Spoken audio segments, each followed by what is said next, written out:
वक्रतुंड महाकाय सूर्यकोटि संप्रभ निर्विघ्नं कुरु मे देव सर्वकार्येषु सर्वदा।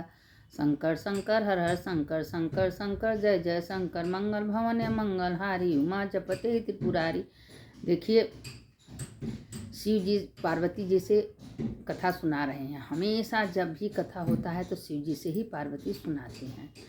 तो कह रहे थे भगवान भोलेनाथ कि हे पार्वती सुनो, कि लोग कहते हैं सबके आत्मा में तो हम हर एक चीज़ देखते हैं।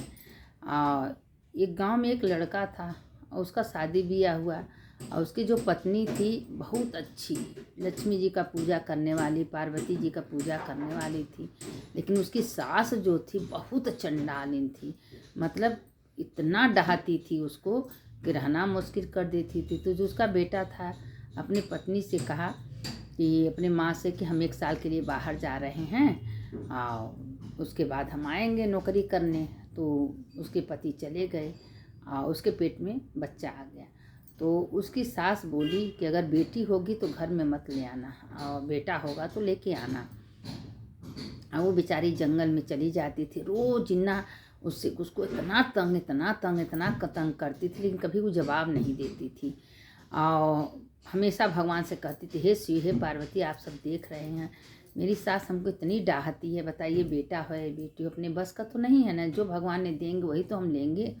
तो अपना गई जंगल में, वहाँ बेटी हुआ तो उसकी सास कही थी बेटी होगा तो घर में मत ले आना, बेटा होगा तो लाना। अब बेटी को एक खोतड़ा बहुत बड़ा था, वही में सुता दी और चिड़िया उड़िया से सबसे कह दी कि तुम मेरे बच्चे का ध्यान देना। अपने घर आई तो उसकी सास पूछी क्या हुआ, तो कहीं बेटी हुई थी, कोई आप ही कही थी कि बेटी होगा तो मत लाना। तो हम छोड़ दिए जंगल में। अब लगी हल्ला करने कि हमारी बहू डायन है, अपने बच्चे को खा जाती, अपनी बेटी को खा गई, अपनी बेटी को खा गई। पहली बेटी का नाम था रामावली। और इसी तरह फिर 1 साल बाद उसका बेटा आया। जब उसका 1 साल बाद बेटा नौकरी पे से आया तो इसे करते करते दूसरी बच्चा पेट में आ गया। तो तभी वो इतना डहाती थी, इतना तंग करती थी, काम कराती थी, उसके बाद दिन रात गाली दी, वो कभी जवाब नहीं देती थी और खाली सुनती थी। गांव भर सबसे कूद कूद के उसकी बुराई करती थी या कहती थी कि हमारी बहू डायन है, हमारी डायन अपने बच्चों को खा जाती है।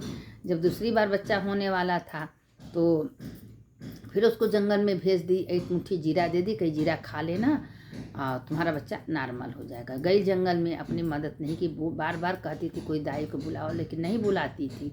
फिर जंगल में गई, जीरा खाई तो उसकी फिर दूसरी वाली भी बेटी हो गई। तो दूसरी वाली बेटी जो हो गई तो उसका जीरा खाई थी तो जीरावती नाम रख दी।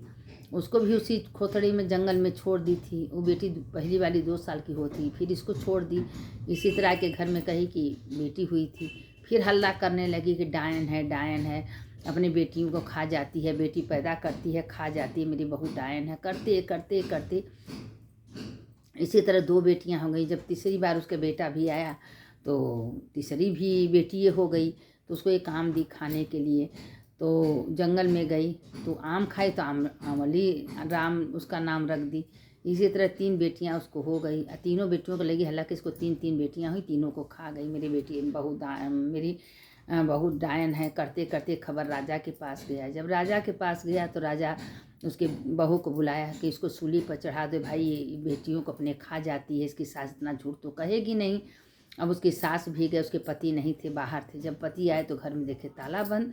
तो कहें कि ताला बंद है, आखिर क्या बात है। तो गाँव में कहा कि राजा साहब बुलाए हैं तुम्हारी पत्नी को, तुम्हारी माँ को। गया तो उसकी पत्नी से राजा साहब पूछे क्या बात सच है, तुम अपनी बेटियों को खा जाती हो। वो कुछ नहीं बोली। तो कहें इसका मतलब तुम चुप हो तो सही बात है। ऐसे करते करते उसके पति जब सुने तो दौड़े दौड़े गए। उसके बेटा को पता था कि मेरी माँ दुष्ट है, मेरी पत्नी बहुत अच्छी है, क्योंकि मेरी माँ को जवाब नहीं देती, मेरी माँ का सेवा करती है, मेरी माँ ही मेरे पत्नी के पीछे हमेशा हाथ धो के पड़ी रहती है। ऐसे करते करते अपना क्या हुआ कि बेटा जब गया दौड़े दौड़े तो अब वो अपना कसम दे दिया कि क्या हाल है, क्या सही सही जो बात है बता दो, और नहीं तो ठीक नहीं है, आखिर क्या सच्चाई है। अब उसने कहा तो अब सच्चाई बताना ही पड़ेगा। सारा बातें बता दी। अपने 3 बेटियों का नाम लेके आमलवती, जीरावती, तीनों बेटियों का जो नाम था कर करके अपने बुलाई। 3 बेटियां आत्मा का बात सुनी, जंगल से तीनों आई। तीनों आके माँ के गले में लपट गई और कुल किस्सा राजा साहब से बता दी। तो कहें कि ये कुल किया था तुम्हारी सास का। कहें हाँ। कहें हमारी बेटियाँ होती थी, पेट में आती तभी कह देती कि बेटियाँ होगा तो घर में मत लाना, बेटा लाना। अब उसकी साथ थर थर काँपने लगी, ये सारा दोस्त तो मेरा है। अब उसके बाद राजा कहेंगे इसके सास को सूली पर चढ़ा दो। उसके सास को ले गए, सूली पर चढ़ा दिया। अब वो देखिए किसी का कभी जवाब नहीं देती थी। दुख तो मिलता है धर्म में। और हमेशा शंकर पार्वती जी का पूजा करती थी। अब पार्वती जी से शंकर जी कहें देखो पार्वती, ये सब किस्सा पृथ्वी पर तुम देखो कैसे कैसे लीला रच रही है। पाप का फल तो सबको भोगना पड़ेगा, अपने कर्म का फल सबको। क्योंकि ये कोई काम करिए ये तो सोच लीजिए कि हमको कोई देख नहीं है। कभी मत सोचिए, सोचिए हमारे अंदर जो परमात्मा बैठे हैं वो सब कुछ देख रहे हैं, क्या सही है क्या गलत है, क्या झूठ है, क्या मेरे कर्मानुसार हमको फल मिलता है। कहते हैं अपने भाग्य को बदलना है तो अपने कर्म को बदले। अगर कर्म आपका अच्छा है तो आपका भाग्य स्वयं बदल जाएगा। आप किसी के पीछे पड़ी हैं, किसी का जलन है, चुगली है, बुराई है कर रही हैं, या उसको तकलीफ देने के लिए कोई षड्यंत्र रच रही हैं, तो सोचिए उसका फल आपको भोगना ही पड़ेगा। क्यों कि अंदर आत्मा में तो भगवान ही वास हैं। क्योंकि वही भगवान जब अंदर आत्मा में, अरे थोड़ा विचार तो करिए, थोड़ा सोचिए तो मेरे किस शक्ति से हम उठ रहे हैं, डोल रहे हैं, बोल रहे हैं, कर रहे हैं।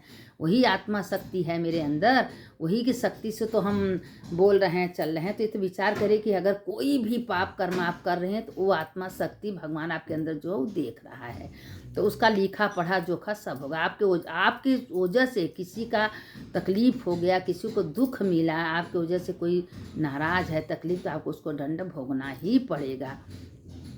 अब उसने क्या हुआ देखिए, जैसे सास को सूली पर लटका दिया, बहू का फिर राज आ गया।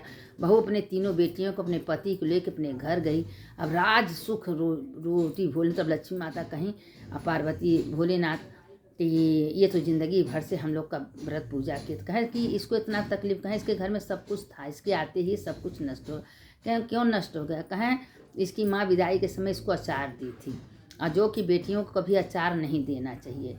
और जो बेटियाँ, नमक भी है, नमक मतीन नमकीन मीठा देखिए होता है कि मीठापन आता है। नमक अगर कोई देता है तो नमकीन मतीन हमेशा बना रहता है। तो इसीलिए अचार कभी नहीं देना चाहिए। अगर जो बेटियों को अचार देता है शादी में, उसके घर में लक्ष्मी भी दुष्ट हो जाती है। कभी उसके घर में प्रेम संबंध नहीं रहता है, हमेशा झगड़ा लड़ाई तूफान होता रहता है। तो अब ये सब किस्सा भोलेनाथ पार्वती जी से कर रहे हैं कि देखो पार्वती, जो जैसा कर्म करता है उसका फल हम लोग देने के लिए तैयार रहते हैं। हम लोग पहले पाप का घड़ा भरते हैं। कहते हैं, लोग कहते हैं ना कि अरे वो फलाने बहुत पाप करते हैं, बहुत सुखी हैं, तो उनका घड़ा पहले पाप रूपी घड़ा भरता है। जब पाप का घड़ा भरते भरते भरते बहुत ज़्यादा हो जाता है तो घड़ा फूट जाता है, तो उसका भयानक दुख, भयानक पीड़ा होता है। तब वो चिल्लाता है आत्मा, कि रोता है कि मैंने कैसा कौन पाप किया, क्यों इतना दुख मिल रहा है। क्योंकि अपने उसको कर्मानुसार मिला है। क्योंकि बहुत पाप किया, दूसरे को कष्ट दिया, गाली दिया है, किसी का कदर नहीं किया। जो अपने माँ बाप का कभी कदर नहीं करते, अपने माँ बाप का इज्जत नहीं करते, उसको इसी तरह जो जैसे उसकी बहू है, सारी चीज़ सुनते सुनते चुप रही, उसको सुख मिला। दुख तो जरूर आया लेकिन सुख भी मिला। और उसकी सास इतना षड्यंत्र रची बहू के पीछे कि दिन रात गाली देना, बुराई करना, मेरी बहू डायन है, मेरी बहू ऐसी, मेरी बहू ऐसी, उसको सूली पर चढ़ा दिया गया। तो देखिए सबके अंदर हुई परमात्मा का वास है, सब कुछ भगवान देखते रहते हैं। और हमेशा यही कहते हैं कि कम से कम किसी से मत डरिए, अपने कर्म से डरिए। अगर मेरा कर्म बुरा चल रहा है तो उसका फल हमको बुरा मिलेगा। इसीलिए कहते हैं अच्छा कर्म सत्संग करिए, बिना सत्संग से ज्ञान नहीं होगा। आपको जब बुद्धि खुलेगी, आपका आत्मा खुलेगा सत्संग से। अगर सत्संग आप कर रही हैं, सत्संग सुन रही हैं, तो आपको ज्ञान प्राप्त होगा, आत्मा की तृप्ति होगा। सत्संग से आत्मा की तृप्ति होती है। अब आत्मा शुद्ध होता है, अंदर आत्मा शुद्ध होता है। बिना सत्संग विवेक न हो, विवेक नहीं होता बिना सत्संग का। सत्संग आप कर रही हैं तभी आपको अच्छा बुरा का ज्ञान होगा, नहीं तो हमेशा बुराई, उनकी बुराई, उनकी बुराई, उनकी नीचा, उनको खराब, उनको अच्छा करती रहेंगी, और उसका फल भी आपको ही भोगना पड़ेगा। इसी शरीर में आत्मा रहते हुए हमको शरीर को दंड मिलेगा। भगवान कहते हैं जब पाप का घड़ा जब एकदम छलकने लगता है तो उसको दंड हम देते हैं। आप चाहिए तो अपने कर्म से अपने भाग्य को बदल सकती हैं। कैसे भाग्य बदलेगा? मेरे कर्म से। हम अच्छा कर्म कर रहे हैं, स्नान दान जप तप पूजा पाठ, भगवान का नाम कीर्तन भजन कर रहे हैं, तो उससे मेरा पाप कटता जाएगा। मन में मन में कभी भी किसी के प्रति कोई बुराई नहीं लेना चाहिए। हे भगवान, आप ही तो उसके अंदर भी है ना, आप ही कर रहे हैं, करने वाले आप, कराने वाले हम, कौन बोलने वाले हैं, हम कौन करने वाले हैं। सब मेरे अंदर जो आत्मा में आप बैठे हैं वही तो करा रहे हैं। हम चल रहे हैं, फिर रहे हैं, डोल रहे हैं, तो आप ही तो करा रहे हैं। तो मन में भगवान का स्मरण करते हुए काम करिए, भगवान को सौंप दीजिए। हे प्रभु, जीवन का भार आपके ऊपर हम सौंप दे रहे हैं, आप ही जैसे चाहिए वैसे चलाइए, जैसे करिए वैसे कराइए। तो भगवान देखिए आपका जीवन का भार पकड़ लेते हैं, आपको कभी दुख गिरने नहीं देंगे। आप जहाँ लुढ़क रही हैं, गिर रही हैं, भगवान आपको संभाल लेंगे। भगवान के सौंप को तो देखिए, यह मैं हटा दीजिए। हम करने वाले कुछ नहीं होते हैं, भगवान आपने करा रहे हैं, आपने लिया चल रहे हैं, आपने हमको उठाया, आपने किए, सब भगवान को सौंप दे। सोते उठते बैठते चलते भगवान को सौंप दीजिए। भगवान कैसे आपका बेड़ा पार करेंगे। कोई मुसीबत आएगा, भगवान साक्षात नहीं आते हैं, आपका दुख दूर करने के लिए किसी रूप में भगवान किसी को भेज देते हैं। लोग कहते हैं फलाने मेरा बहुत मदद किया। अरे मदद नहीं, वो नहीं किए, भगवान आपका मदद किए। क्योंकि भगवान किस रूप में आते हैं, अपने प्रत्यक्ष रूप में नहीं आते हैं, भगवान ही करते हैं। तो ये देखिए कि अच्छे कर्म का फल अच्छा, बुरे कर्म, जो बुरा कर्म करेगा उसका फल तो बुरा तो मिलना ही मिलना है, जो अच्छा कर्म करेगा तो उसका फल अच्छा ही मिलना है। इसीलिए अच्छा कर्म करिए, बुरा मत करिए। सब कुछ छोड़ के जाने वाला है, हम लोगों के साथ कुछ भी नहीं जाएगा। जाएगा तो मेरा कर्म, मेरा धर्म, मेरा सच्चाई, मेरा सत्संग, मेरे अंदर का ज्ञान, वही जाएगा। कुछ जाने वाला सब इसी जगह रह जाएगा। किराया का घर, धर्मशाला में हम रह रहे हैं। जिस दिन भगवान को इच्छा होगा धर्मशाला खाली करा लेंगे। इसीलिए कहते हैं अच्छा कर्म करिए, बुरा मत करिए। इसीलिए हम आप लोग को रोज आत्म तत्व का कथा भेज रहे हैं। आप लोग सुनिए, ज्ञान प्राप्त करिए, दूसरों को भेजिए, लाइक सब्सक्राइब करते रहिए। और इससे करने से आप भी पुण्य की भागी बनेंगे। शंकर शंकर हर हर शंकर शंकर शंकर, जय जय शंकर, मंगल भवन मंगलहारी, उमा जपत एहि त्रिपुरारी। सुनने वाले की जय, सुनाने वाले की जय, दोनों का जय होता है। जो सुनता है उसका भी जय होता है, जो सुनाता है उसका भी जय होता है। हर हर महादेव, घर घर महादेव।